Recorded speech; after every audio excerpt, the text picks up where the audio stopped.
boa tarde, meus amigos, minhas amigas. Prazer novamente a gente estar aqui, poder conversar, poder fazer um bate-papo. Hoje num horário diferente, às 15 horas, a gente fazer essa conversa, mas que o nosso convidado vai contribuir muito com esse debate, o ministro Celso Amorim, ele que já foi ministro 2 vezes do Ministério das Relações Exteriores, ficou os dois mandatos do Lula, foi também ministro da Defesa da presidenta Dilma e acompanha o cenário internacional de perto, né, com informações, com diálogos e também dando sua opinião política sobre a questão. Nós estamos vivendo essa pandemia, um vírus que parou o mundo praticamente, que afeta pessoas nos diferentes cantos do planeta. Começou na China, foi para alguns países vizinhos, chegou no Irã, chegou na Europa, chegou na América, nos Estados Unidos, no Brasil, outros países da América do Sul, e tem, infelizmente, vitimado muita gente. Alguns acharam que era uma gripe, outros também menosprezaram, acharam que não era nada demais, porém as pessoas estão sofrendo com a gravidade do vírus, da doença, com a propagação rápida do Covid-19 e também vitimando muitas pessoas. Eu quero, antes de passar aqui para o nosso ministro, cumprimentar o Márcio Tiayara, o Wendel, nosso amigo lá de Franco, a Tânia Bittencourt de Cruzeiro, o Zé Diniz de Guarulhos, Francisco Silva, Chico Louco, nosso amigo lá de Morato, a Mariana Mota, de São Paulo. Prazer, obrigado por estar aqui conosco. Quero mais uma vez agradecer o ministro pela oportunidade, o ministro Celso Amorim. Ministro, essa é uma... Se fôssemos considerar uma guerra, como alguns dizem, é uma guerra mundial, porque tem afetado todos os países, pessoas, enfim, nos diversos cantos.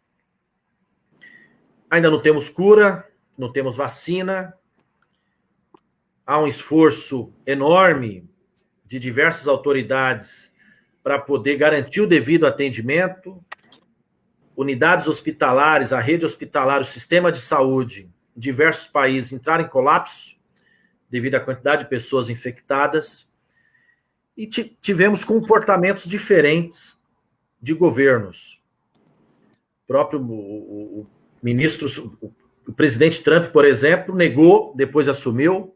O primeiro-ministro do Reino Unido também a mesma coisa, e depois foi inclusive vitimado, teve um outro comportamento, e aqui no Brasil, nosso presidente ainda não aprendeu da gravidade do problema.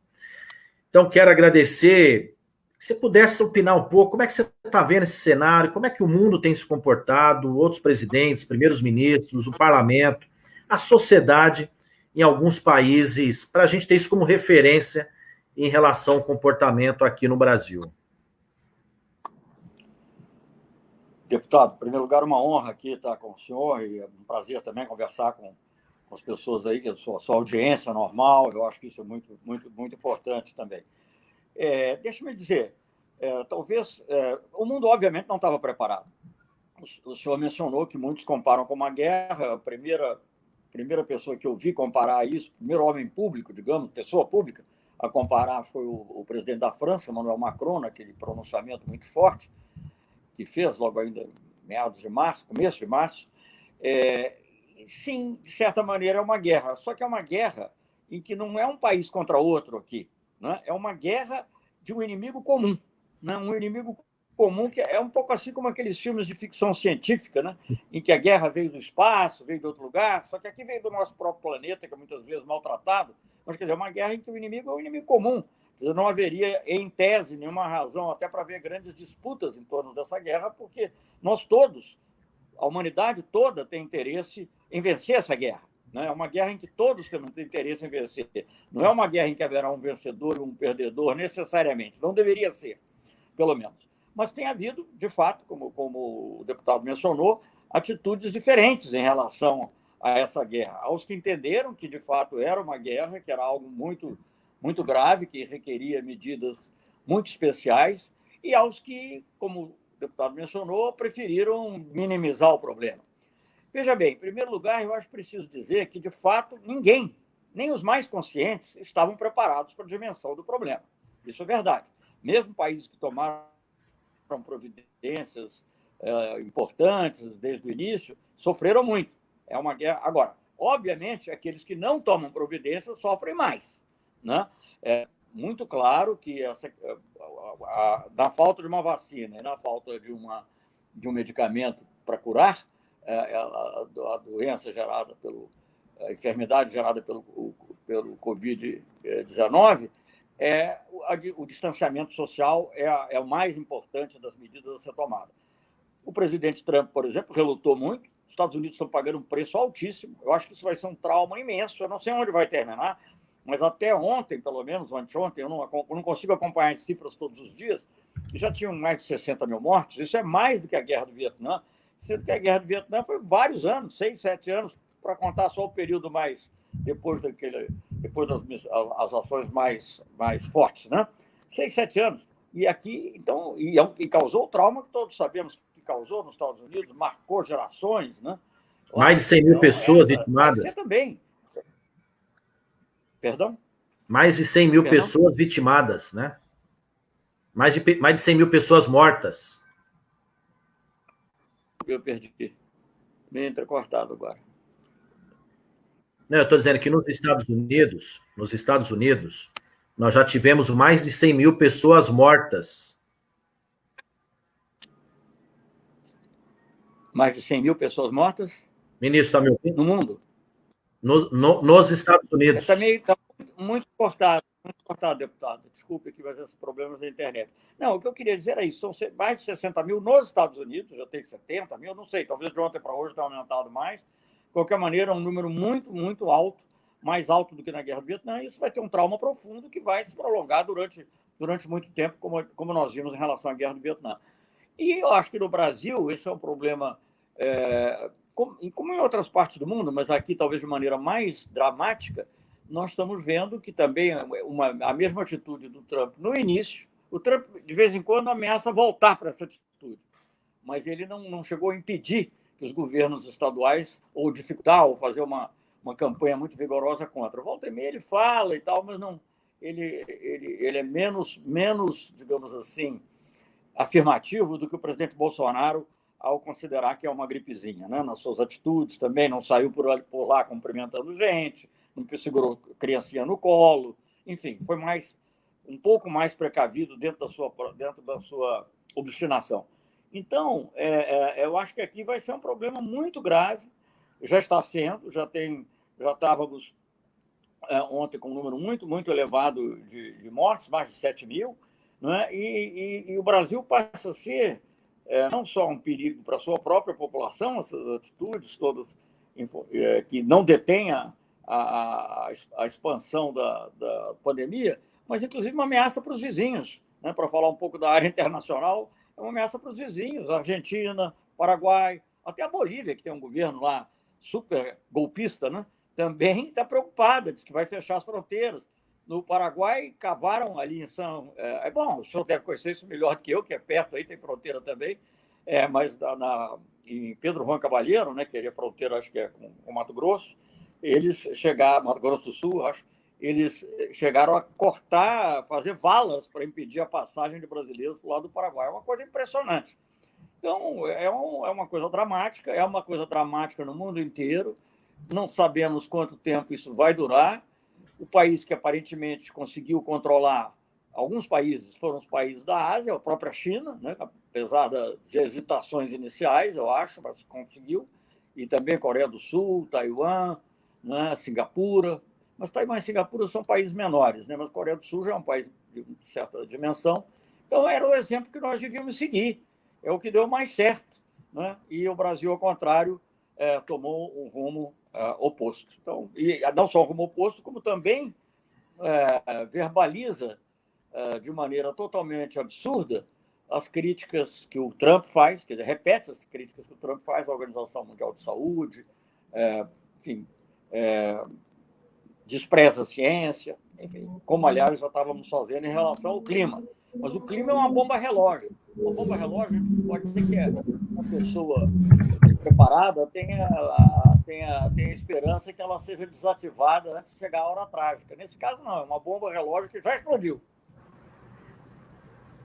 Ministro, Ministro, deixa eu ler aqui mais algumas perguntas e registrar algumas presenças do advogado Dr. Marco Antônio, da Sueli Freitas, do Celino Cabral, Rogério dos Santos, Gláucia Franco, feliz aqui com a sua presença. Gláucia, tudo bem? Vitor Costa, ambientalista, Ricardo Agostinho, diretor do Instituto Federal de Guarulhos, Calaça, Tatiana Dantas, João Bosco Borba, o Toninho, Adalberto, o Carlos Eduardo Moreira. Eu representei o presidente Bolsonaro na Procuradoria da República por genocídio, porque a conduta dele expõe o nosso povo ao risco. Ele, como presidente, autoridade máxima do Poder Executivo, tinha que dar o exemplo e trabalhar políticas públicas de prevenção. E ele está fazendo o oposto. Então, eu representei sobre isso, e o Carlos Eduardo Moreira faz a seguinte pergunta.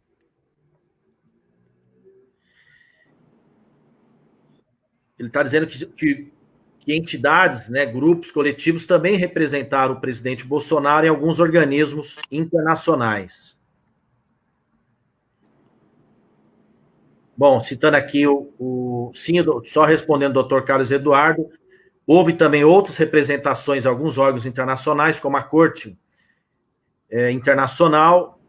Cumprimentar aqui o Basílico João, a Mara Ramos, o Alex Indignado, a Marisa Del Monte, o Robson, o Rogério dos Santos. Tem uma pergunta aqui que eu quero destacar. Fernando Bacelar, o Miguel Cruz, o Reinaldo, vereador em Bugaçu, pergunta de que maneira a política externa brasileira, nesse momento onde o mundo precisa de uma certa unidade, precisa dos órgãos internacionais, para poderem, através da cooperação, superarmos essa crise, e a nossa conduta na política externa tem sido o oposto. Tem sido uma política de agressão, por exemplo, à China, tem sido uma política de agressão a organismos internacionais, como a Organização Mundial de Saúde, e a pergunta dele é como o Brasil, através da sua política externa, pode colaborar, né, pode se integrar, e se hoje está fazendo isso da maneira adequada, né? Na minha opinião, esse governo é o governo do gol contra, da traição, que nomeia ministro para fazer o oposto daquilo que deveria. E o ministro das Relações Exteriores é um deles, que faz o oposto daquilo que a sua obrigação determina. Cumprimentar aqui o Luizinho dos Bancários, a Mariana Moto, Kiko, um abraço para o Taim Paulista, Kiko, o Wilson Anastácio de Catanduva, nosso abraço. Bom, e aí, só refazendo uma outra pergunta, que veio agora aqui também, o João Bosco Borba pergunta o seguinte: como o senhor vê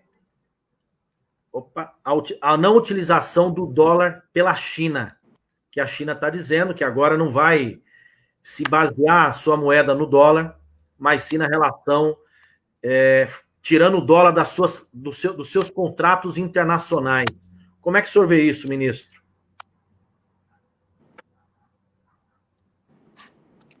Bem, deixa-me voltar à primeira parte da pergunta e à política externa. Eu acho que não só a ação é totalmente absurda, as ações que tem tomado, as agressões à China, mas ela, nesse aspecto do coronavírus, ela é praticamente criminosa em relação ao povo brasileiro, porque a China foi o primeiro país, juntamente com alguns outros, como eu mencionei, a Coreia do Sul, Taiwan, que a gente não tem relações, mas Taiwan, foi um dos primeiros países que conseguiu controlar o problema. E até pela experiência dolorosa que teve, né? As primeiras imagens da China chamaram muita atenção, e ela prestou auxílio à Itália, prestou auxílio a outros países. Então, o Brasil tem uma parceria estratégica com a China. Uma parceria estratégica que, na realidade, começou a ser montada na realidade, ela vem desde o governo Geisel, quando se estabeleceu relações. Mas depois se consolidou e se consagrou, e se formalizou no governo Itamar Franco, do qual também foi ministro das Relações Exteriores, num documento, uma parceria estratégica criada na época em que o presidente da China era o Jiang Zemin. E ele veio ao Brasil na primeira visita de Estado que ele fez a um outro país. A primeira visita de Estado do Jiang Zemin foi ao Brasil. A China estava determinada a fazer uma parceria estratégica.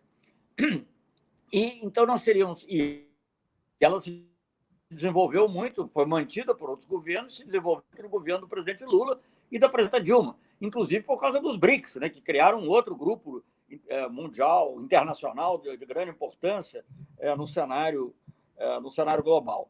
Então, nós teríamos tudo dentro desse contexto para sermos um sócio privilegiado. Eu não vou nem falar da questão dos prejuízos comerciais, que são óbvios, já estão ocorrendo, aliás, porque os chineses já estão comprando soja norte-americana, mas, sem falar nisso, quer dizer, a assistência para combater a doença, a pandemia, seria fundamental. Eu vi outro dia os governadores do Nordeste falando, o governador da Bahia, Rui Costa, aliás, quero elogiar o trabalho que eles têm desenvolvido, mas as dificuldades que eles têm para obter equipamento e para ter gente para operar o equipamento. Então, a China seria o país que poderia nos fornecer mais do que qualquer outro, até porque já passou pelo problema. No futuro pode ser até que algum outro país europeu e outros possam, mas não, no momento é a China. Então, você, num momento como esse, para atender os objetivos da extrema-direita norte-americana, porque não é nem dos Estados Unidos como um todo, da extrema-direita, do Trump e da extrema-direita norte-americana, cometer as agressões que você comete com a China, é um desserviço ao nosso povo de uma dimensão que eu nunca vi na política externa. Olha, eu vou dizer, eu vivi muitos momentos difíceis. Tive muita vergonha do Brasil, na época em que se torturava, se matava, mas não tinha vergonha da diplomacia propriamente. Claro que ela se valia de uma certa hipocrisia, desconversava, etc., mas não cometia os desatinos que são cometidos hoje. Então, eu acho que isso é um ponto importante para dizer. Eu acho que sobre isso participei há poucos dias atrás de um debate público em que estavam o embaixador Recupero, que não foi ministro do Exterior, mas foi ministro da Fazenda, e foi um diplomata muito destacado, embaixador em Washington, etc. Participavam o Aloysio Nunes, com quem eu tive grandes divergências quando ele era senador, e participou o Celso Laffer, que foi meu antecessor, e com quem também tem diferenças importantes. Todos unânimes em dizer que a política externa brasileira está no pior momento possível. É um momento, digamos assim, em que o Brasil é um pária internacional. Então, essas agressões à Organização Mundial de Saúde, à China, esse alinhamento servil ao governo Trump, tudo isso nos prejudica muito, nos ameaça com nossos vizinhos, inclusive, né? Toda essa política agressiva que os Estados Unidos desenvolvem com relação à Venezuela, com a qual nós não temos nada a ver. Independentemente do julgamento que cada um possa fazer sobre o governo Maduro, o Brasil não tem que se meter numa cruzada que, na realidade, não tem nada de ser em favor da democracia, uma cruzada pelo petróleo. Os Estados Unidos querem ter o controle do petróleo por uma eventual rivalidade acrescida com a China ou com a Rússia, sei lá eu. Então, porque a Venezuela tem ainda as maiores reservas conhecidas, comprovadas de petróleo. Então, além do nosso próprio petróleo, mas falando da Venezuela. Então, quer dizer, nós não temos por que comprar essa briga. Então, eu acho que esse é o desatino geral, isso tem determinado muitas das nossas atitudes.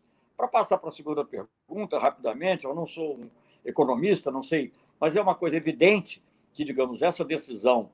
A moeda é um grande símbolo, entre outras coisas, mas ela é um grande símbolo do poder dos países.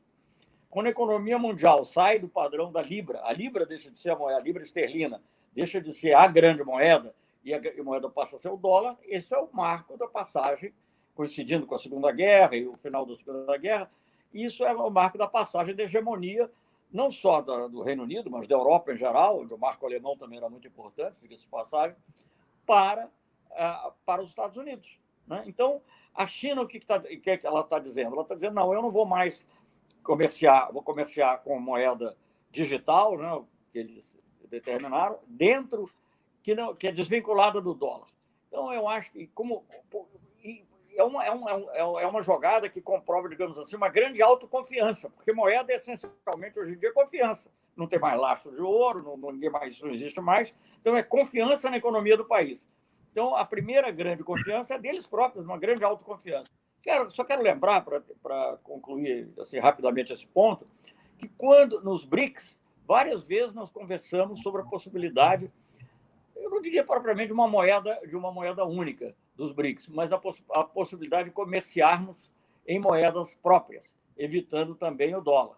O que nós chegamos a fazer de uma maneira muito embrionária com a Argentina, mas não chegou a se desenvolver, atingiu 2%, 3% do comércio, não sei. Mas era um passo importante. Então, eu acho que é um marco indiscutível dessa mudança na hegemonia mundial. Claro que os Estados Unidos continuarão, depois da pandemia, apesar do trauma que ele está vivendo e vai viver, continuarão a ser uma grande potência, mas não será mais a potência hegemônica. Vão ter que dividir isso com a China. E nessa decisão chinesa, agora, digamos, para mim, além do valor econômico, comercial, financeiro que tenha, de libertar, digamos, da China dos eventuais caprichos da política monetária norte-americana, que é feita em função dos Estados Unidos, obviamente, mas, além disso, ela tem um sentido simbólico, de assim, olha, a hegemonia acabou. Os Estados... Olha, só cumprimentar aqui mais algumas pessoas, depois eu volto a fazer um comentário. Cumprimentar o Braz Marinho, nosso companheiro de São Bernardo, irmão do nosso prefeito, próximo prefeito Marinho, o Rogério dos Anjos, a Tereza Cruz, a Josefa Amara, Cosme Silva, Miguel Cruz Bahia, Fernando Bacelar. Só fazer aqui uma outra pergunta. A Silveira Doren está dizendo que, além do enfrentamento ao Covid, deve ser articulado mundialmente, e que isso é necessário, um movimento em defesa da paz contra as ingerências, as provocações e a qualquer tipo de ataque à nação venezuelana.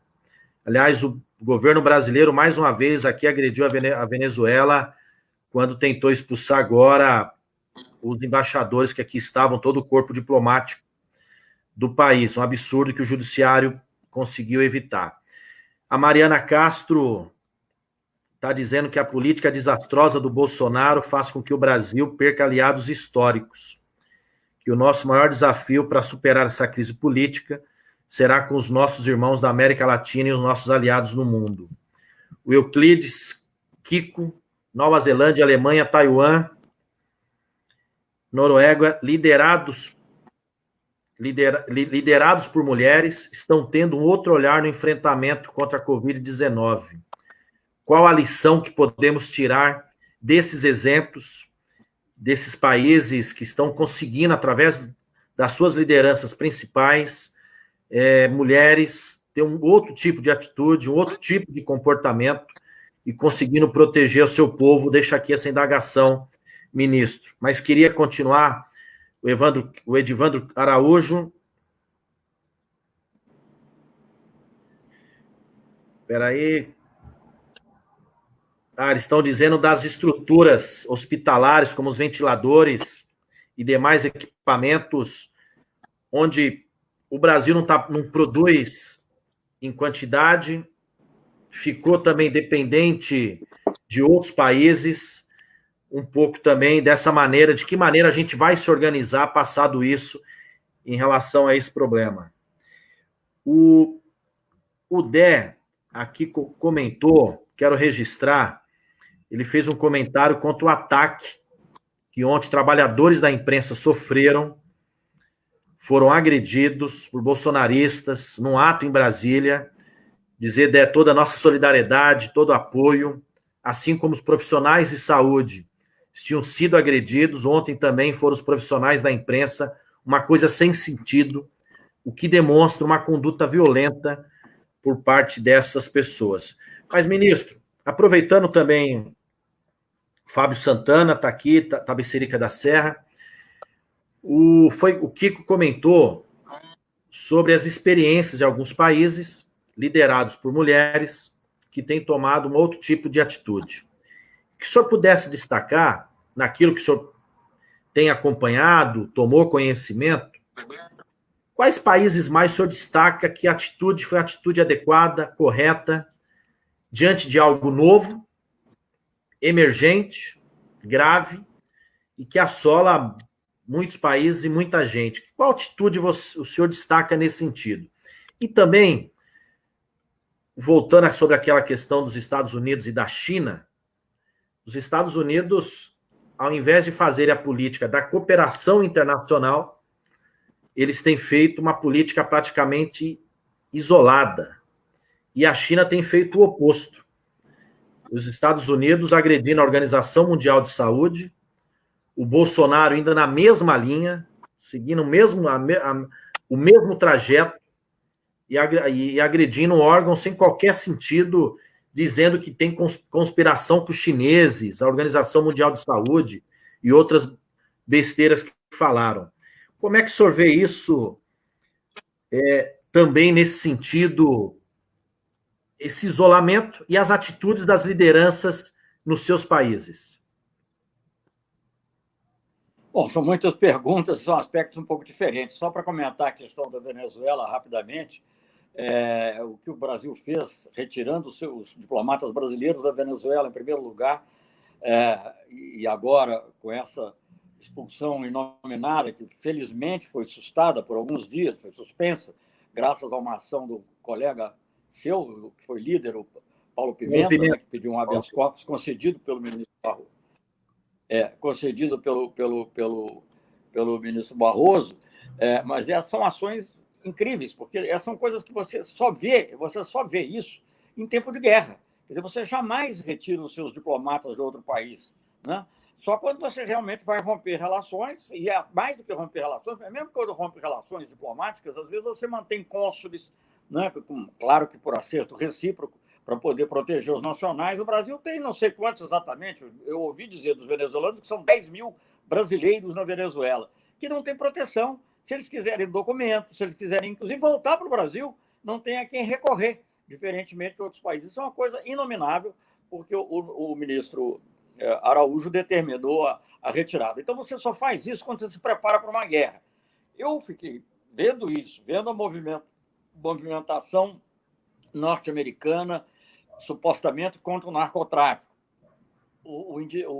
Acusações, indiciamento mesmo do presidente Maduro como se fosse um narcotraficante, obviamente uma coisa totalmente forjada e arranjada para justificar uma eventual ação, fiquei muito preocupado e continuo preocupado e espero que, digamos, não cheguemos ao absurdo, porque em fevereiro nós estivemos à beira de uma guerra. Aquela operação humanitária, e o chanceler brasileiro chegou a ficar dentro de uma van que ia levar, supostamente, ajuda humanitária para a Venezuela. Se ele entrar lá e levasse um tiro, a guerra começava. É assim que começam as guerras. Ninguém diz, olha, vou começar uma guerra. Né? As coisas acontecem assim. Na Primeira Guerra Mundial, foi um sujeito que deu um tiro no arquiduque lá em Sarajevo, arquiduque austríaco, e começou a guerra. Então, é uma irresponsabilidade absoluta. O que se faz... Veja bem, até o governo do Temer, com o qual não tenho nenhuma simpatia, evidentemente, né, ele, ao tomar atitudes assim, difíceis com a Venezuela em relação ao Mercosul, manteve a comunicação. O ministro da Defesa que se comunicava com o ministro da Defesa venezuelano, os ministros das Relações Exteriores se comunicavam, aparentemente até continuam a se comunicar. Então, isso que foi feito é uma coisa de uma loucura sem limites. Quer dizer, as pessoas... E só é possível em função de uma opinião pública que está, digamos assim, traumatizada, anestesiada, porque ela não tem limite. Quer dizer, veja bem, eu já comentei isso, eu sou diplomata, eu trabalho com diplomacia, trabalhei com diplomacia 50 anos, se eu incluir o período que eu fui ministro, praticamente 50 anos, algumas interrupçõezinhas que eu fui. Enfim, mas 50 anos, nunca vi uma coisa igual, nunca houve, digamos, tal desprezo pelo interesse nacional. Então, essa questão agora é especialmente absurda, porque ela viola todos os princípios. A própria Convenção de Viena sobre relações diplomáticas e consulares estabelece práticas, né, para o tratamento dos familiares. Você não pode agir da maneira como está agindo sem, digamos, uma preparação, ainda mais agora agravado por um momento como esse, que não tem linha aérea, não tem nada. Então, bom... Isso para comentar um aspecto especialmente dramático, especialmente absurdo da diplomacia atual. Com relação à forma de tratar, eu sim acredito que as mulheres têm tido um papel muito importante. Acho que tem duas, eu vou destacar duas que me vêm à mente imediatamente. Uma é a Merkel, que desde o início tomou atitudes muito fortes na Alemanha.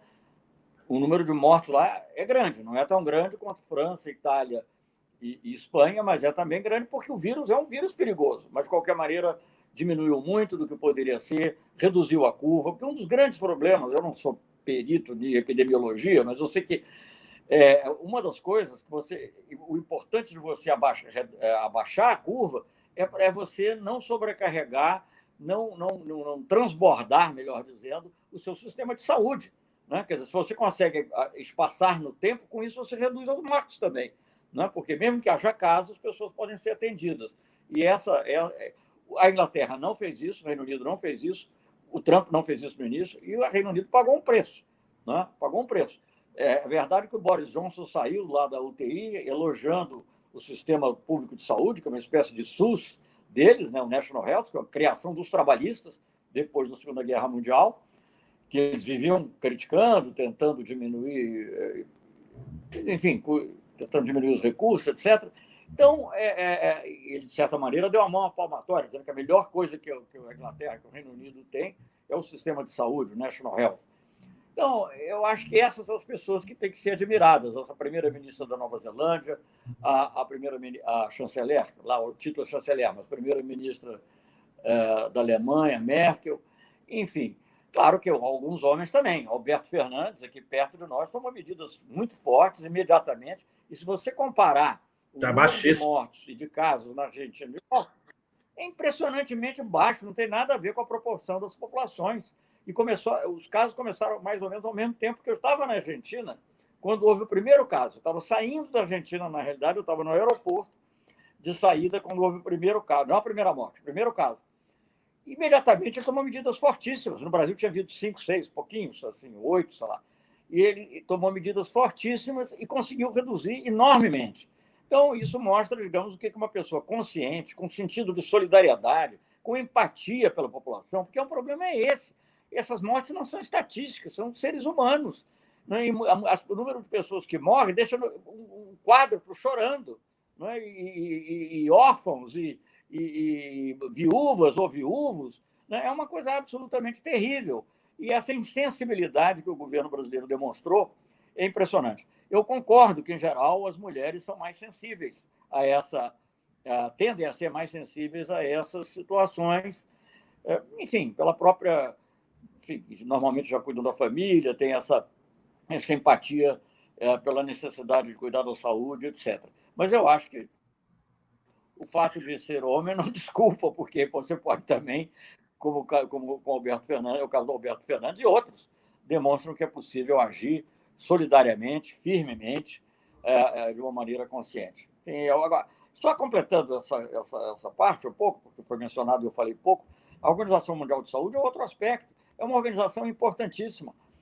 E aí, veja bem, o Brasil teve o segundo diretor-geral da Organização Mundial de Saúde, que foi criado depois da Segunda Guerra Mundial. O segundo diretor foi um brasileiro, ficou lá, acho que 8 ou 10 anos, teve 2 mandatos, muito, muito importante, doutor Candal.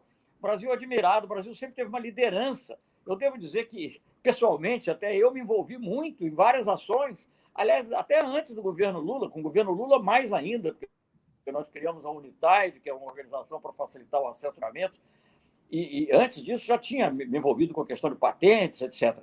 Né? Então, o Brasil sempre teve uma posição forte. Outro dia eu li um tweet de uma canadense espantada com a maneira como o Brasil não tem tratado do assunto ou tem tratado de maneira errada. O México apresentou uma resolução na Assembleia Geral das Nações Unidas que foi copatrocinada. Copatrocinada significa um apoio muito forte, né? Significa que você, como o nome indica, ser um pouco mãe da resolução. 179 países patrocinaram. O Brasil, para imitar os Estados Unidos, e a pedido do governo americano, pelo que eu estou informado, deixou de copatrocinar. As pessoas ficam pasmas, não entendem. Aí, 2 dias depois, ou 3, o secretário-geral da ONU, Guterres, se junta com o diretor-geral da Organização Mundial de Saúde e faz um grande plano, o início de um grande plano para enfrentar o coronavírus. E o Brasil não está presente. É uma coisa que nunca aconteceu. O Brasil é um país central nessas coisas. Mas hoje nós vivemos um isolamento triste e vergonhoso que tem que ser modificado. Mas voltando à pergunta central, sim, as mulheres têm um papel muito grande, e esses dois exemplos, da Merkel e da primeira-ministra, cujo nome não me lembro, a primeira-ministra da Nova Zelândia, são muito notáveis. Ministro, eu vou...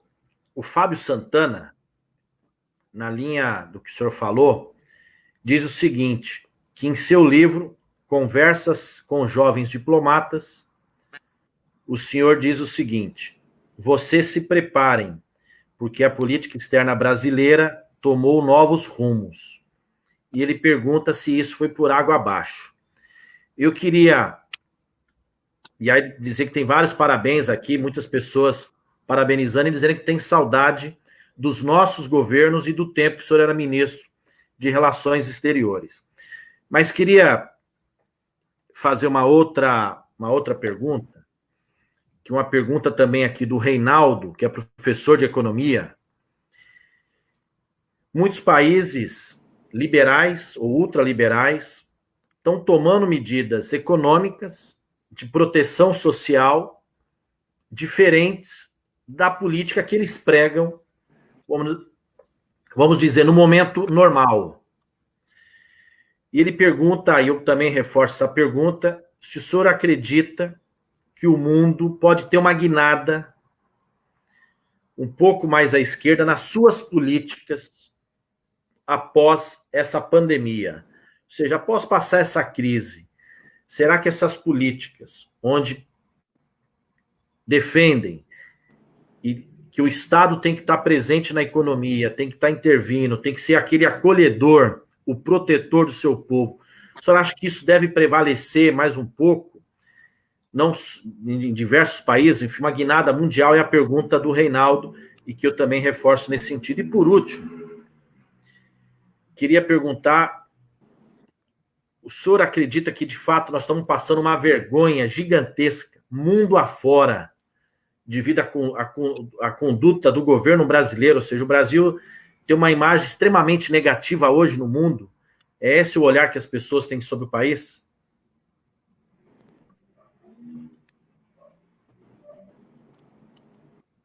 Bem, veja, primeiro eu queria agradecer a citação do meu livro. Esse é o primeiro, fiz mais outros dois depois específicos sobre política externa, inclusive um que conta a uns episódios muito importantes, como a declaração de Teherã sobre o programa nuclear iraniano, em que o Brasil contribuiu para a paz, porque na época ele não foi aceito, mas serviu de base para a iniciativa do Obama mais tarde, de modo que eu me orgulho muito de ter tido essa chance com o presidente Lula de levar adiante uma política externa, como eu chamei na época, ativa e altiva, né?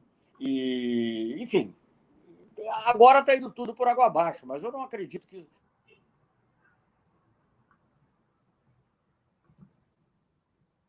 coisas deixam uma cicatriz, deixam uma ferida e vai levar tempo para cicatrizar. Mas eu acho que a gente vai recuperar no futuro.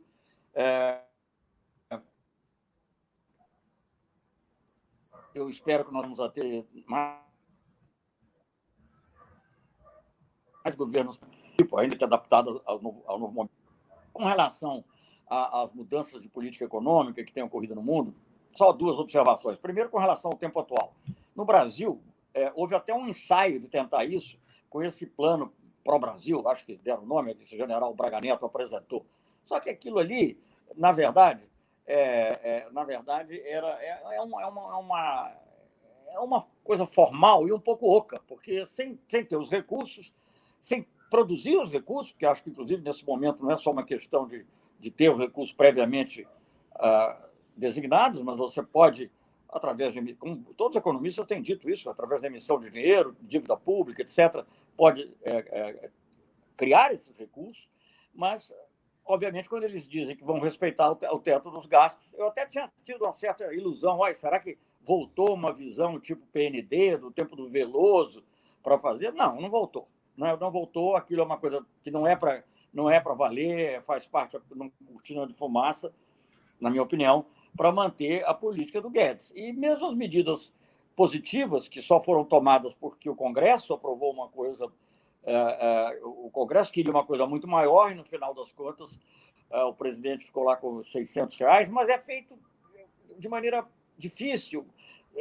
engasgada, porque não está no DNA dessas pessoas esse tipo de política. Então, essa é a observação que eu faço em relação ao Brasil. E quando jornais como o Financial Times, falando das coisas mais conservadoras que tem, Financial Times, Economist, conservadoras do ponto de vista econômico, dizem que o Brasil tem que ir por esse caminho também. Então, há essa limitação. Com relação ao futuro, né, eu acho, aí é uma coisa difícil de você também falar com certeza, mas eu acho que já vinha havendo, antes mesmo dessa pandemia, um certo cansaço com a globalização, né? E esse cansaço se expressava, às vezes, por governos progressistas que procuraram mudar, né? A própria vitória na Argentina, no México, importante, países em desenvolvimento, mas grandes, importantes, e às vezes, de maneira, digamos, populista e nacionalista, mas um nacionalismo de direita, como é o caso do Brexit e algumas outras posições aí que nós poderíamos mencionar, o próprio Trump, de certa maneira. Eu acho que há esse cansaço e nós vamos ter um grande desafio de poder manter uma cooperação internacional ativa, porque o mundo de hoje, nós não estaríamos falando aqui hoje se não houvesse uma certa globalização, então nós não podemos falar que somos contra a globalização, mas sim nós temos que impedir essa liberalização desenfreada, sobretudo no que diz respeito aos fluxos de capital, no que diz respeito ao acúmulo de recursos, ao aumento da desigualdade, né? Então, é fato comprovado que a desigualdade já vinha aumentando, continuou aumentando depois da crise de 2008 e continuará se nós não fizermos nada, porque não há nada automático. Eu acho que haverá, sim, muita reação, em muitos lugares haverá uma visão de que não é possível manter as políticas neoliberais. Agora, como isso vai triunfar e para que lado vai triunfar, dependerá da atitude das pessoas, dos indivíduos, das lutas políticas. Por isso que esse trabalho que o senhor deputado aí está desenvolvendo, de elucidação, de discussão com as pessoas, é muito importante, porque não é automático. Nada é automático na história, né? A história vai criando possibilidades novas. Mas para que lado você vai? Você veja bem, depois da Primeira Guerra Mundial, teve a Revolução Soviética, né? Que não teria havido, na minha opinião, se não tivesse havido a Primeira Guerra. Claro que houve muitos outros fatores também, mas a Primeira Guerra Mundial. Mas, por outro lado, com alguma defasagem, surge o fascismo, depois o nazismo, já depois da Depressão. Então, você vê que pode ir para um lado e para outro, dependendo das condições de cada país e dependendo também da capacidade de evitar que isso seja manipulado num sentido negativo. Mas eu acho que sim, digamos assim, vai haver uma visão mais a favor, não generalizada, possivelmente, mas uma visão mais... vai predominar uma visão em que a presença do Estado na economia passa a ser mais valorizada. Tomara que aqueles que defendiam, ou que ainda defendem, o Estado mínimo... A voz sumiu. Não estou ouvindo. Tomara que aqueles que defendiam e ainda defendem o Estado mínimo... O Estado... Não estou escutando. Não sei se eu devo sair e entrar de novo. Não estou ouvindo nada. Só um segundo, ministro. Antes estava ouvindo entrecortado. Agora não estou ouvindo nada. Está ouvindo nada? Espera aí. Nada. Parece que... Ministro, eu tô ouvindo... Não está ouvindo? Será que eu saio e volto? Eu não sei. Sai e volta. Ok. Só dizer o seguinte... Tomara que aqueles que defendiam o Estado mínimo, que ainda defendem, percebam a importância do Estado na proteção do seu povo, como indutor da política, como indutor da economia, como um Estado que deve proteger, como um Estado que deve acolher as pessoas, né? O Estado serve para isso. As pessoas abrem mão do seu poder, escolhem seus governantes justamente para que o Estado possa lhe garantir a devida proteção e o apoio necessário para suprir determinadas necessidades. Esperamos que esse comportamento não seja só no Brasil, mas também em outros países. Ministro Celso Amorim voltando aqui conosco. Ministro, ouvindo? Estou ouvindo.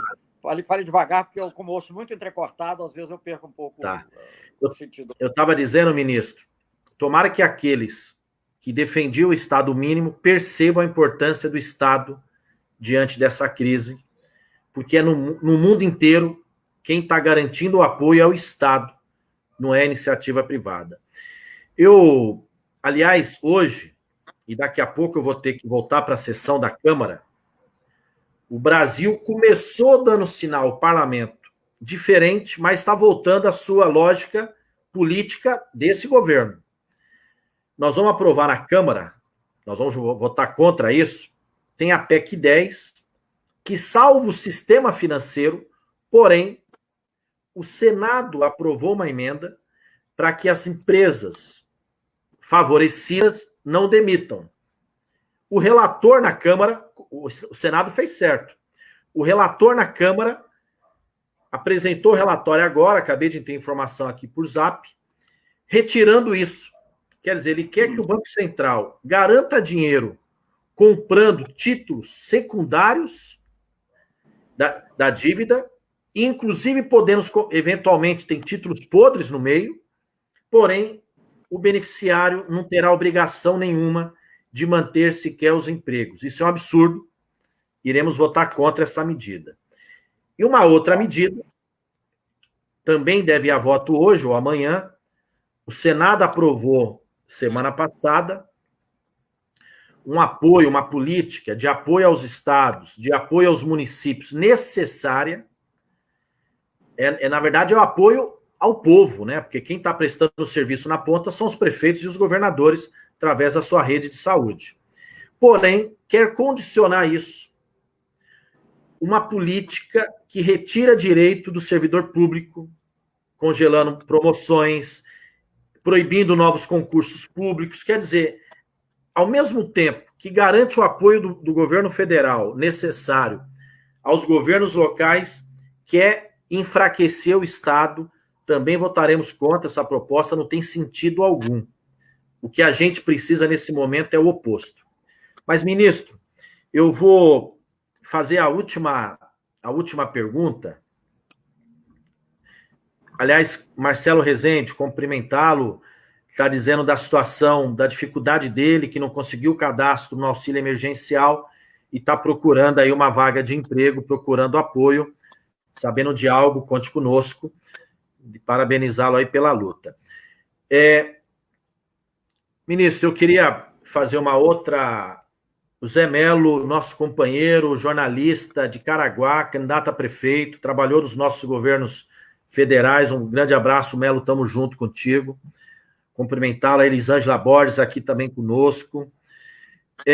Ministro, queria, mudando um pouco de assunto, se me permite, caso o senhor queira responder. O senhor também foi ministro da Defesa. Tivemos uma nova declaração do presidente, onde ele diz, inclusive, que as Forças Armadas estariam com ele e eventuais medidas mais duras, mais antidemocráticas, dando a entender, inclusive, de uma certa ruptura política. O senhor que passou um período nas Forças Armadas, apesar que agora o comando da Força Armada deu uma declaração diferente, dizendo que não foi isso o que eles discutiram com o presidente, mas como é que o senhor vê esse cenário, mudando um pouco do assunto internacional, entrando aqui para o assunto interno, mas que é grave e é importante devido a esses arroubos ditatoriais e autoritários do nosso presidente? Olha, eu, há algum tempo atrás, disse que, comentando, um dos problemas ainda eram aqueles problemas entre o Bolsonaro e o ministro Mandetta, né? Que também era um absurdo. E as coisas que eu ouvia dizer que as Forças Armadas tinham entrado numa armadilha, porque eu acho que elas não criaram o que está aí, elas possibilitaram, de certa maneira, pelas atitudes, sobretudo aquele famoso do Vilas Boas, mas não, digamos, não foram elas que tomaram o poder, mas elas, digamos, viram nisso uma oportunidade de voltar a ter poder, das pessoas terem cargos, para ganhar dinheiro, ser gestor, conseguir Enfim, eles se acham muito competentes, são competentes para certas coisas, mas não para outras, porque não foram treinados para outras, a não ser excepcionalmente um ou outro. Então, eles viram isso. E eu acho que eles se deixaram seduzir por essa atitude. Eu acho que o que demonstra isso, mais do que tudo, é aquela eu referi há pouco, aquela apresentação do Braga Neto de um novo plano, que seria um novo plano de investimento, de desenvolvimento para o Brasil. Isso demonstraria assim, olha, tem uma chance de nós fazermos o Brasil do jeito que nós queremos. Não vou nem entrar no mérito, mas já se demonstrou que isso não vai acontecer. Então, eu acho que eles estão, em função disso, eles continuariam apoiando o Bolsonaro, mesmo apesar da saída do Mandetta e a saída do Moro. A saída do Moro é mais grave para eles, porque muitos desses militares, eu não tenho nenhuma simpatia pelo Moro. Para mim, Moro e Bolsonaro, acho até em alguns aspectos e a longo prazo o Moro mais perigoso.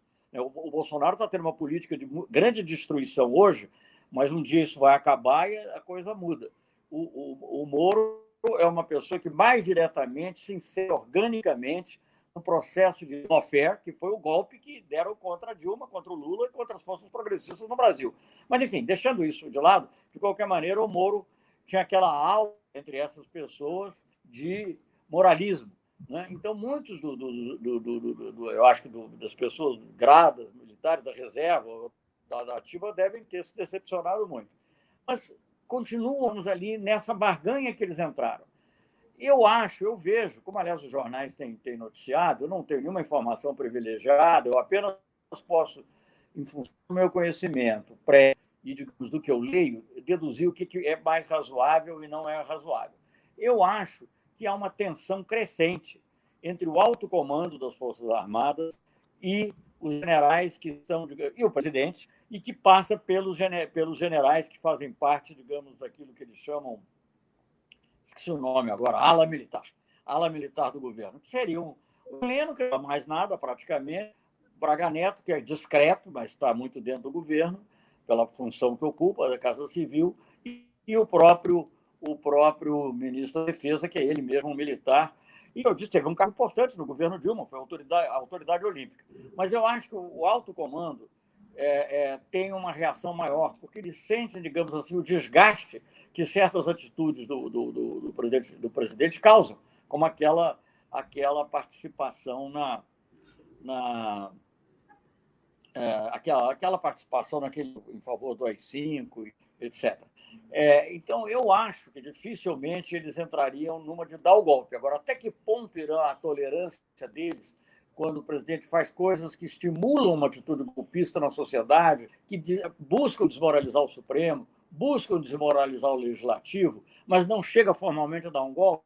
Até que ponto irá a tolerância dos militares? Não sei. No início desse processo todo, no início do governo Bolsonaro, conversando com outras pessoas que eu conheço, até do meio militar, eles tentavam me convencer, às vezes, olha, não é um governo militar, é um governo com militares.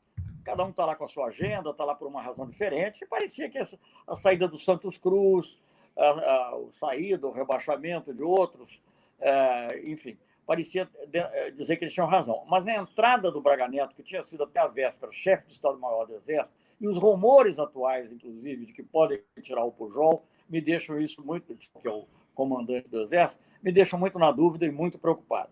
Eu acho que nós estamos vivendo um momento decisivo, um momento em que nós precisamos saber se houver, não estou dizendo que haverá, não quero, uma coisa é retórica, uma coisa são as ações provocativas, outra coisa é um choque frontal. Se houver um choque frontal do presidente com a legalidade, de que lado ficarão? Tomara, fundamental, eu não sei.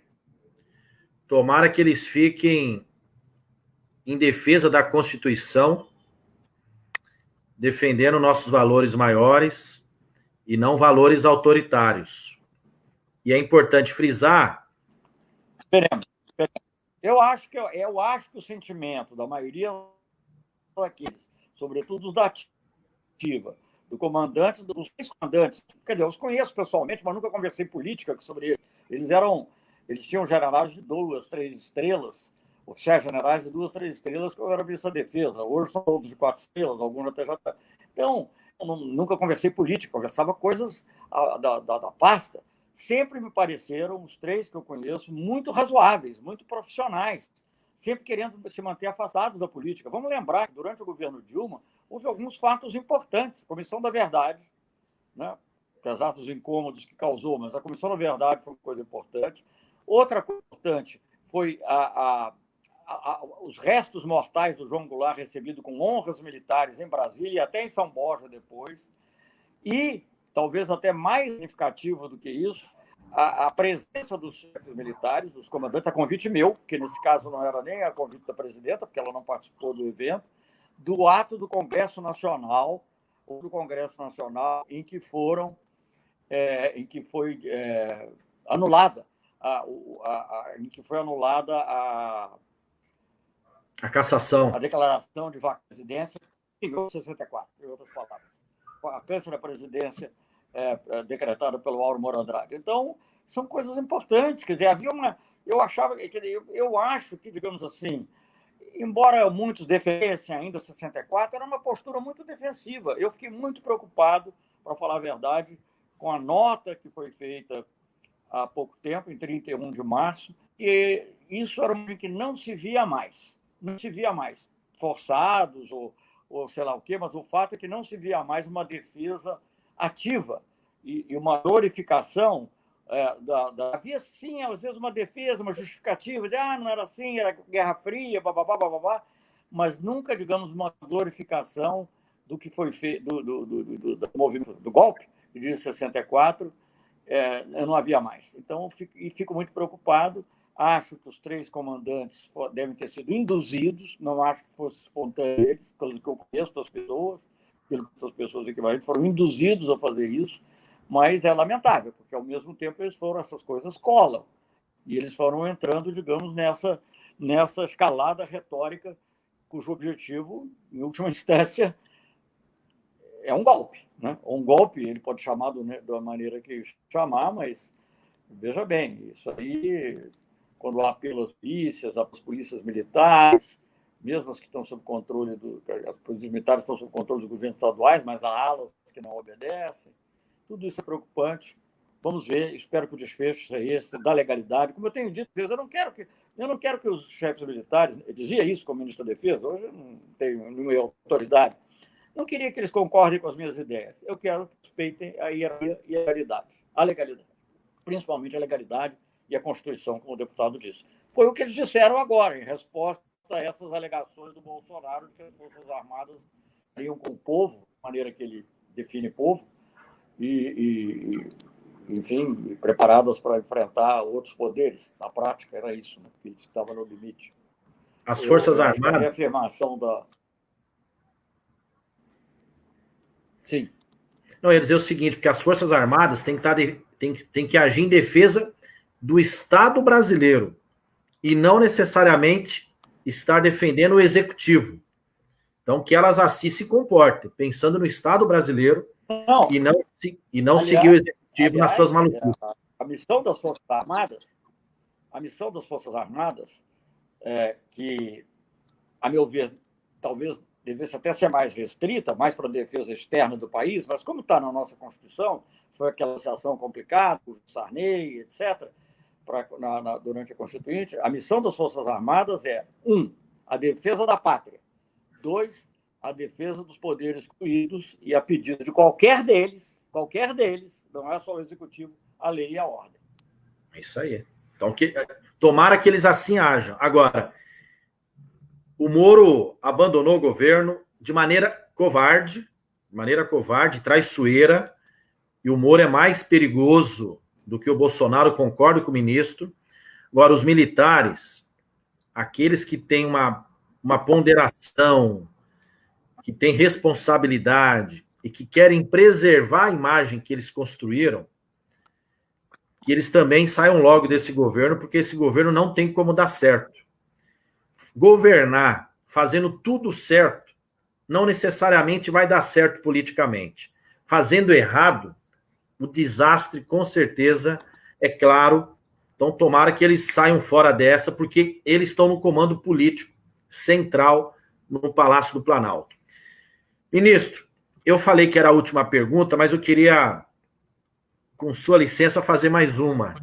O André Diniz Primeiro, tem vários comentários aqui, mas eu queria destacar do André Diniz, que é um companheiro de São José dos Campos, presidente do PT, ele dizendo da Embraer, que o governo Temer começou o processo de venda da Embraer para a Boeing.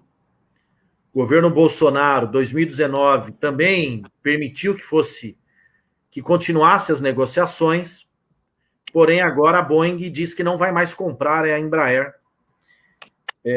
E a Embraer era uma das maiores empresas do mundo na aviação comercial, ia ser entregue para os Estados Unidos praticamente. Como é que você vê isso nesse momento? Né? Tem um lado bom porque não vai ser mais comprada, mas como é que você vê toda essa história da Embraer com a Boeing? Mudando de assunto também novamente aqui, mas só para responder o André Diniz.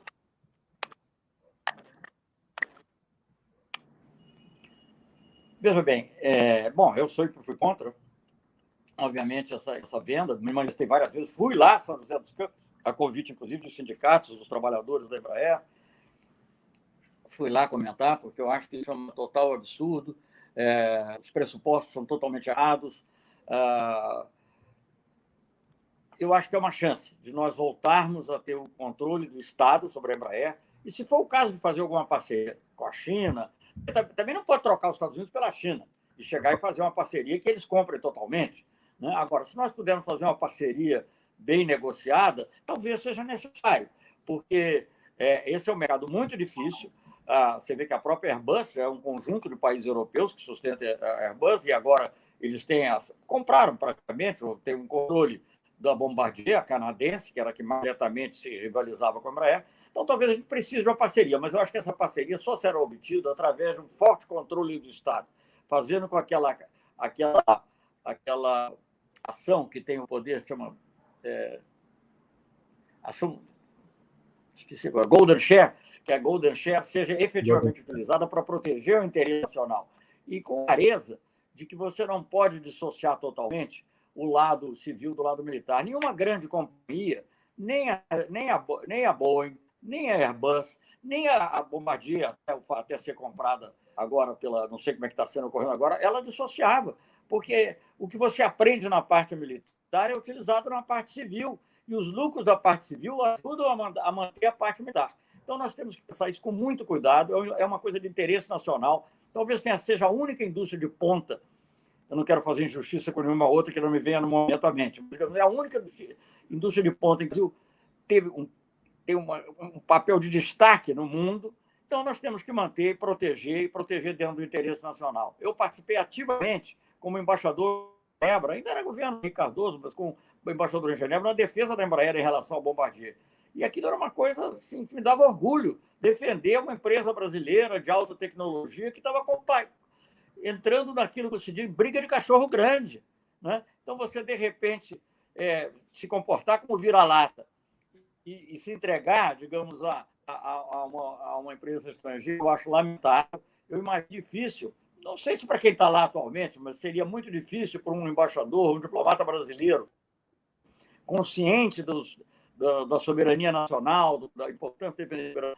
Está lá, se tiver um cara entre o Airbus e entre aspas, Boeing do Brasil, como era para ser, você ir lá defender a Boeing do Brasil. Tem a dó, né? A Embraer é um patrimônio nacional, como é a Petrobras, patrimônio altamente importante do ponto de vista tecnológico. Temos que manter, lutar por ela. É uma oportunidade, deputado. Eu acho até que, digamos, a Câmara, o Legislativo deve, se é que ela não se manifestou, se manifestou. Acho que há o Senado, um projeto do senador Jacques Wagner. Jacques Wagner, pois, que foi ministro da Defesa, como eu. Eu digo isso muito, que fique registrado, não sei se ele vai me ouvir ou não, mas que fique registrado, senão o senhor transmite a ele. É importantíssimo nós mantermos a Embraer. Até podíamos pensar uma coisa de vale defesa, eu tenho certeza que o Rebelo também assinaria para manter a Embraer sob controle nacional. Muito importante. No fundo, essa rasteira que a Boeing passou, porque é uma rasteira, acaba sendo boa para nós. Pode acabar sendo boa para nós.